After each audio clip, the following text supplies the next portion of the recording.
나무 도마가 굉장히 비쌉니다. 간지나잖아요. 멋있잖아요. 이렇게 튀어나옵니다. 도마는 어렵진 않아요. 너무 단순합니다. 세 종류. 나무 도마는 겉엔 플라스틱이고, 이런 도마 아예 플라스틱으로만 된 도마. 가게 찾아봤는데 나무 도마는 없어요. 일단 없는 나무 도마부터 제가 말씀을 드리면, 나무 도마는 크게 두 종류가 있어요. 말랑말랑한 재질, 흔히 얘기하면 조금 저렴한 재질은 말랑말랑해요.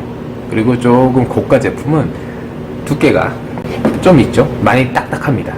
그럼 어떤 걸 추천해 드리느냐? 나무 도마 중에 고르신다면 당연히 비싼 걸 추천드립니다. 같은 소모품이긴 한데 그 차이가 확연히 납니다. 깜짝 놀라시는 분들 많으세요. 10,000원, 20,000원 갖고 못 삽니다. 도마 굉장히 비쌉니다. 저렴한 나무 도마를 사시면 냄새도 냄새이고, 칼로 썼을 때 도마가 많이 금방 망가집니다. 그러면 틈이 생긴다는 거는 그 안에 세균이 번식할 확률이 굉장히 높습니다. 그래서 나무 도마를 사용하는 경우에는 위생관리에 정말 신경을 쓰셔야 돼요. 전 나무 도마를 안 씁니다. 간단해요. 관리가 어려워요. 습기를 먹습니다. 습기. 그래서 습한 데 두시면 100% 곰팡이 씁니다. 반대로 업소 같은 경우에서는 나무 도마도 쓰시는 분들 많아요. 워낙 열 소독기가 많으니까 업소에서 많이 쓰고 있습니다. 그래서 플라스틱 도마가 좋은데, 얘도 이제 단점도 많습니다. 열을 받으면 변형이 잘 일어납니다. 아까 눈치채셨는지 모르겠는데 옆으로 이렇게 후여있죠. 소독을 하는 열 소독 과정에서 도마가 틀어진 겁니다. 달랑달랑 되죠? 안 맞습니다. 다른 도마는 어떨까요? 자, 얘도 마찬가지입니다. 측면에는 보이실지 모르겠는데 휘어져 있습니다. 이렇게 열을 받아서 이렇게 세워서 열 소독기에 넣거든요. 이렇게 세워서 넣다 보니까 무게를 이기지 못해 얘가 이렇게 쏠리는 거예요. 지지대에 쏠리겠죠. 쏠리는 그 틈에 열을 받아서 이게 후이는 겁니다. 이거는 피해갈 수가 없어요. 피해가려면 방법이 있습니다. 소독을 안 하면 돼요. 열 소독기를 안 쓰면 됩니다. 그러면 이제 피해갈 수 있는데, 이제 위생상 일반 업소에서는 사용을 대부분 하니까, 이거 같은 경우는 그래서 저는 제일 많이 써요. 플라스틱 도마를. 집에도 다 플라스틱 도마입니다. 플라스틱 도마가 이제 관리도 편하고 이 틈이 잘 안 생겨요. 그리고 이물질이 꼈을 때 수세미로 닦았을 때도 제일 잘 닦입니다. 그래서 나온 개선 제품이 있죠.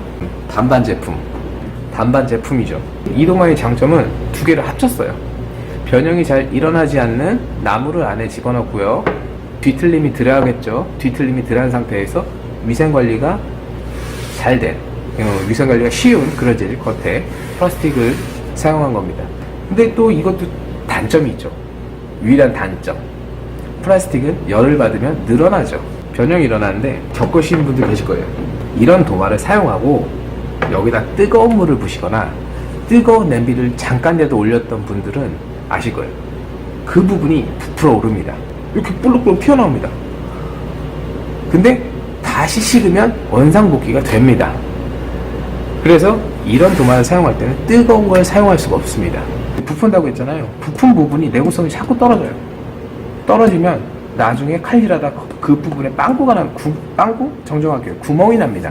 근데 뭐 그 정도 깊이까지 칼질을 세게 하려면 마세이라고 해야 되나요? 칼로 도마를 찍어야 되는데 그런 경우는 많이 없으니까 양날의 검이에요. 그래서 이런 걸 사용하느냐, 이런 걸 사용하느냐, 플라스틱을 사용하느냐, 나무를 사용하느냐인데, 일반적으로 가정집에서 열소독을 안 한다는 가정하에는 반반 제품이 제일 좋습니다. 나무 반, 플라스틱 반. 이게 제일 좋습니다. 집에 근데 좀 소독 좀 하고 싶다 하는 분들은 플라스틱 도마 사용하시면 되고요. 그래도 도마는 나무지. 나무 도마 간지나잖아요. 멋있잖아요. 멋있는 나무 도마 엄청 많습니다. 그러면 나무 도마를 쓰셔도 됩니다. 그 대신 가정에서 쓰실 때는 위생관리를 철저히 하셔야 되는데, 잘못하면 식중독으로 이어집니다. 뭐 히노키 편백나무죠. 한국말로. 편백나무로 만든 도마도 항균이 있다고 많이 하는데 세균 증식에는 답이 없다고 저는 생각해요. 여기다 아까 에서 말씀드렸다시피 히노키가 들어있어요. 들어있는데 이따 뭐 항균이 여기까지 나옵니까?